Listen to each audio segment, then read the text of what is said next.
आगे की कड़ी में मैं फिर लाठी राय जी से निवेदन करूंगा।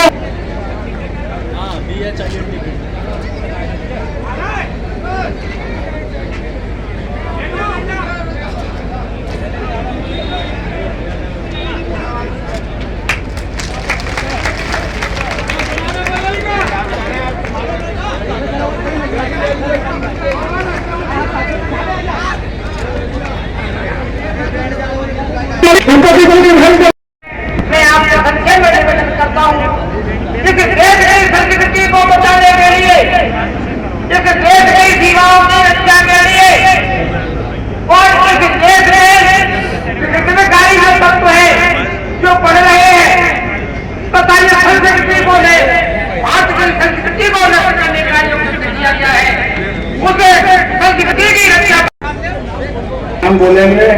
सबको भाजपा में आने की मैं घोषणा करता हूँ। जोरदार ताली बजाओ। हमारा परिवार बढ़ रहा है, वो सबको उसी प्रकार रखेंगे जैसे दूध में शक्कर मिलाने से दूध का मजा बढ़ जाता है। जोरदार अभिनंदन करो हमारे सारे मित्रों के, आने वाले मित्रों के लिए बहुत बहुत धन्यवाद। 115 रह गए, कितने रह गए? पूरे देश में 115 जीते 2014 में, और दोबारा फिर माहौल बना और वही रास्ते पे कांग्रेस गई, वही झूठ बोलती रही, और नरेंद्र मोदी जी ने जैसे पाकिस्तान का हिसाब चुकता करा तो दूसरी बार 115 रह गए।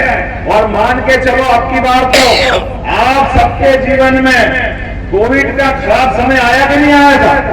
कोरोना हुआ कि नहीं हुआ था?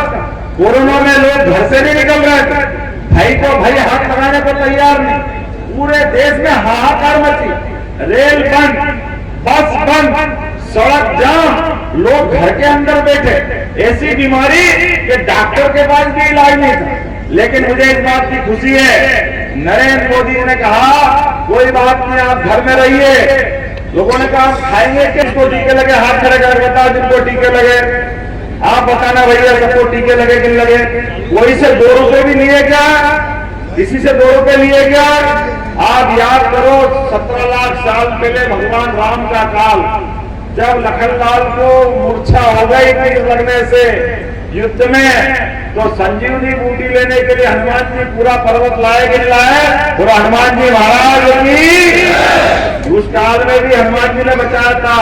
इस काल में हनुमान भक्त नरेंद्र मोदी, जिसका खुद का कोई घर नहीं है, कोई बार नहीं है, कोई संसार नहीं है, घर का कोई मकान नहीं है, लेकिन जीवन जी रहे 142 करोड़ को घर समझ करके, ये परिवार उनका है नरेंद्र मोदी का।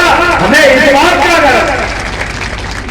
और ये नालायक लोग नरेंद्र मोदी के लिए कहते हैं, ये कहाँ है, ये किसके लिए कर रहा है? इनकी घरवाली तो कोई है ही नहीं, इनके मंगलसूत्र नहीं है। अरे बाबा भूल गए, हनुमान जी ने लंका जलाई, समुद्र लाना तो अपनी माता सीता के लिए, उनने राम जी की जोड़ी देखने के लिए।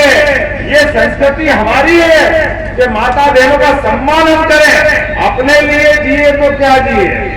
ये जो अपना उदार भाव है, ये संत बैठे हैं तो परिवार बसाते क्या? अरे इनका जीवन तो सबके लिए होता है, हनुमान जी का जीवन सबके लिए है कि नहीं है? लेकिन ये नालायक लोग उन पर भी प्रश्न करते हैं। ये कहते हैं भगवान राम, आप बताओ माता जी, भगवान राम कहाँ पैदा हुए?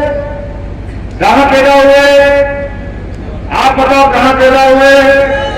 आप बताओ कहाँ पैदा हुए? जोर से बोलो कहाँ पैदा हुए? आप बताओ कहाँ पैदा हुए?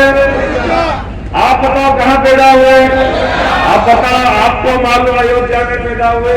आपको मालूम नहीं? मैंने शिकायत बोली आपको भी मालूम है अयोध्या में, आप ही ने बोला है ना? माता आपने ही बोला। अरे इस देश के बच्चे को मालूम, पूरी दुनिया को मालूम। और आपके अगर परिवार में बाकी कोई बड़े बुजुर्ग होंगे या छोटे बच्चे को भी पूछोगे राम पैदा कहाँ हुआ, तो कह देगा कि अयोध्या में पैदा हुआ। नहीं मालूम तो एक ही पार्टी वाले, इनके साथ वाले कांग्रेस वाले, वो कह रहे राम कहाँ पैदा हुआ, हमको नहीं मालूम। अब बताओ, ये राम को नहीं पहचाने और वोट मांगने हमारे बीच में आए, कोई वोट देगा क्या इनको? बताओ, भगवान राम के मंदिर बनाने में आजादी के बाद 70 साल तक अड़ंगे लगाए, शपथ पत्र दिया इनने। कहाँ राम पैदा हुए, किसने देखा? हम तो नहीं।